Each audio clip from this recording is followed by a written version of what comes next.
most common of it actually is Class A. Ito yung conventional combustible materials like wood, paper, and textile. And how do you put them off? Like fire extinguisher.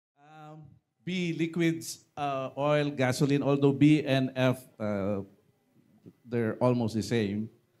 You can put them off properly by using carbon dioxide, the foam, okay, special agents. And gases, ito yung the most highly combustible element or liquid, propane, natural gas, and including yung household na ginagamit natin, LPGs.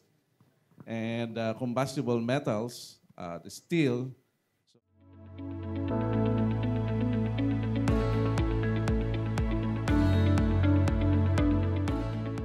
Right. I think water is only applicable sa Class A natin.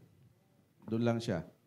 And B, C, D, and F, special type of extinguishing agents ang kailangan. But water is the last resort.